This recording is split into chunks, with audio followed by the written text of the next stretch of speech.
বন্ধুরা, আজকে আমাদের বাড়িতে দুজন অতিথি আসবে সকালবেলায়। তো সেই দুজন অতিথি কে দাঁড়াও আমি তোমাদেরকে বলছি। তার আগে আমি আমার নিচের ঘরটা একটু গুছিয়ে নিই। যেহেতু বাড়িতে লোকজন আসবে, তো ঘর বাড়িগুলো একটু না গোছালে হয়। আলমারিটা গুছিয়ে এখন আমি বসে পড়েছি এই বালিশের কভারগুলো পরাতে। তো বালিশের কভারগুলো কিন্তু আমি পরে নিয়েছি। তারপরে কিন্তু এই কোলবালিশের ওষাটা পরাচ্ছিলাম। কোলবালিশের ওষার পরাতে আমার খুব বিরক্ত লাগে, ভালো লাগে না।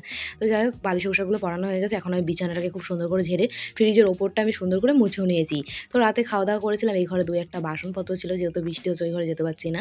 তো এখন এই বাসনপত্রগুলো নিয়ে চলে গেলাম কলে। তারপর বাসি জামাকাপড়গুলো কলে রেখেছি, এই ঘরে বিছানাটা গোছাতে বসে পড়েছি। তো এই ঘরে বিছানাটা খুব সুন্দর করে কিন্তু আমি গুছিয়ে নিয়েছি। আর জানলার পর্দাটাকে পরাবো, জানলাটা মুছে নিয়ে এখন জানলার পর্দাটা কিন্তু পরিয়ে দিয়েছি। তারপর ঘরগুলোকে খুব সুন্দর করে আমি এখন ঝাঁট দিয়ে নিলাম। তো ঘরটা ঝাঁট দেওয়া হয়ে গেলে আমি কিন্তু ঘরগুলো সুন্দর করে মুছেও নেব। তো চলো ঘরটা মুছতে ঝাঁট দিতে আজকে তোমাদের ছোট্ট একটা কমেন্ট বলি। দিদি, আমার নামটা নিয়ে, আমার নাম পূজা। তো থ্যাংক ইউ পূজা, আমাকে এত সুন্দর একটা কমেন্ট করার জন্য। আমার তরফ থেকে তোমার জন্য অনেক অনেক ভালোবাসা রইল। অনেক ভালো থেকো পূজা তুমি। তো ঘরটা মুছে এখন তুলসী মন্দিরে ধুয়ে ঠাকুর বাসনগুলো মাজতে বসে পড়েছি। তো বন্ধুরা, তোমরা পরের ভিডিওতে দেখতে পাবে কারা এলো আমাদের বাড়িতে আজকে।